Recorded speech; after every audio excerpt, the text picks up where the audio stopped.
What's up, guys? Jordan here from Show Me Vegas with another episode of This Week in Vegas, the weekly vlog where I catch you up on what's happened this past week in Vegas. Hey, before we get into it, take a second to subscribe to the channel and turn on your notifications so you don't miss this vlog or any of our other content. We'd certainly appreciate it. But for now, let's get into what happened this week in Las Vegas. All right, well, unless you've been living under a rock somewhere, you already know that this past week, on Thursday, in fact, Nevada Governor Steve Sisolak ended the mask mandate. It was rescinded effective immediately, and so masks are no longer required indoors in the state of Nevada, and that includes, of course, Las Vegas. Now, like a lot of the country and the world, for that matter, Las Vegas and the state of Nevada have gone back and forth on a mask mandate. This isn't the first time since the pandemic began that the mask mandate has been rescinded. However, it does really feel like this time this might be the last time. And for that reason, I think this is some of the biggest news to come out of Las Vegas in quite some time. If you follow the numbers, you know that visitation remains down somewhat in Las Vegas. Now, a lot of that has to do with convention traffic. Midweek traffic is down because there aren't as many business travelers and conventioneers.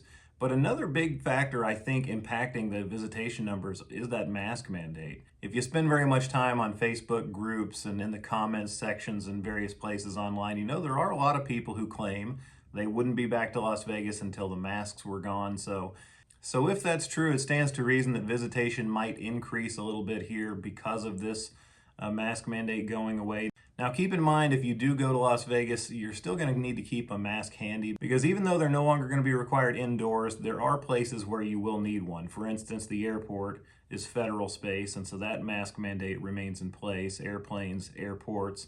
Also, on public transportation in Las Vegas, you'll still need to wear a mask. So the monorail, in all cabs, all rideshare rides. So you will still need to keep one handy. Some hotel executives have already been on record saying they still would provide masks in the hotels if people wanted them, so they'll still be available, so you might have to grab one on your way out the door to catch that cab. But you can now walk freely around in the casino, through the restaurants, even see a show without wearing a mask if you don't want to, so I think this is a big deal. I know a lot of people are really excited about this. Even though you can still have plenty of fun with masks, I think everybody would agree it's a lot more fun without a mask.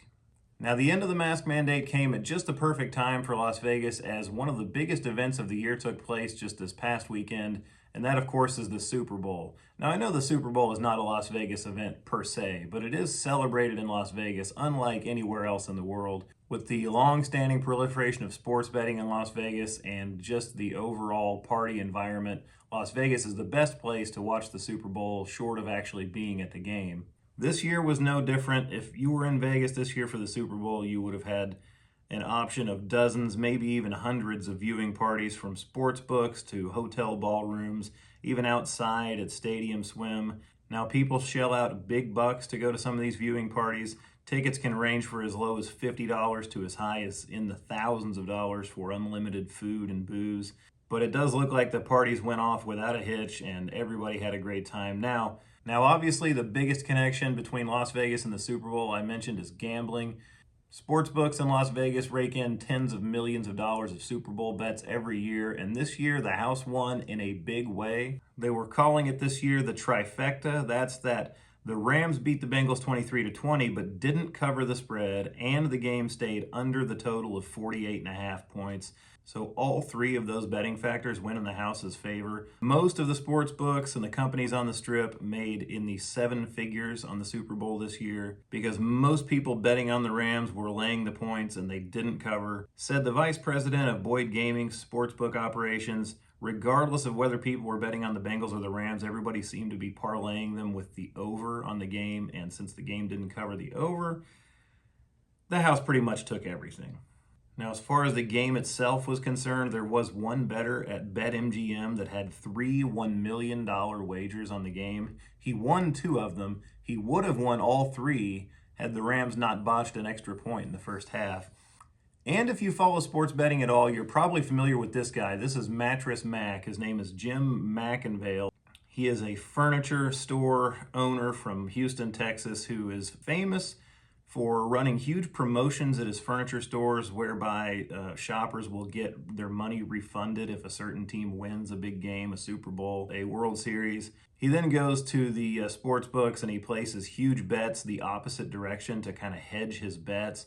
Although If you follow this very closely, I don't think this guy's just hedging his bets anymore. As a matter of fact, since last year's Super Bowl, where he won on the Tampa Bay Buccaneers, since that time, he's lost more than $22 million in sports bets, including this year on this year's Super Bowl, he lost $9.5 million because he picked the Bengals on the money line to beat the Rams. Sorry, Mac. I don't think they're all just to hedge his bets, though he claims they are. I think his wife would also disagree. There's an article in the Las Vegas Review-Journal this past week about what it's like to be married to this guy. She says she thinks he has a gambling problem, and of course he says he doesn't. Finally, in Las Vegas this past week, we were starting to get some of the fourth quarter revenue and income numbers out of the big players in Las Vegas, and most of them are doing really well. As a matter of fact, MGM Resorts is absolutely rolling right now. They and Boyd Gaming both are experiencing record cash flows. If you follow this vlog or Las Vegas news in general, you know the house has been raking in huge amounts of gaming revenue over the past 10 months. 10 consecutive months, the house, the state gaming win has been more than $1 billion per month, and that did continue in December. Here are the statistics for MGM Resorts for the fourth quarter of 2021. They brought in $3.1 billion in revenue, which was more than double the same period last year. They made $131 million in net income, which is far and away above the $448 million they lost in the same quarter last year. So in addition to that, they're bringing in record cash flow. And I think what we're starting to see is the effect of their new strategy.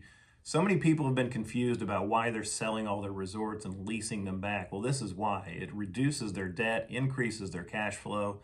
It's certainly a strategy that's working out well for them. Clearly, MGM Resorts is doing something right. Caesars numbers for the fourth quarter aren't out yet. I think they're going to release those on an earnings call on February 22nd. But if their previous performance continues, they're losing a ton of money. So say what you will about the way MGM Resorts operates its properties, but they're doing so profitably while Caesars continues to lose money hand over fist. A couple of quick updates on construction projects in Las Vegas. The MSG Sphere continues to be on track. Its owners, MSG Entertainment, have said that they're not experiencing any supply chain disruptions, and it remains on track and on budget for a 2023 opening. Fontainebleau continues to move right along. There's a crane on the property now showing signs of activity there. And Jeff Soffer, the president of that project, says that by mid-March, there will be more than 3,000 construction workers on site daily there. The FB logo is up on the side of the building, so that's a pretty cool change to that building. Just shows that something is happening down there. That also is on track, supposedly, for a late 2023 opening. Hey, that's it for this week, guys. Thanks for watching once again. Again, don't forget to like this video. Also, subscribe to the channel. Turn on your notifications so you don't miss this vlog or any of our other content. Thanks for watching, guys, and we'll see you next time.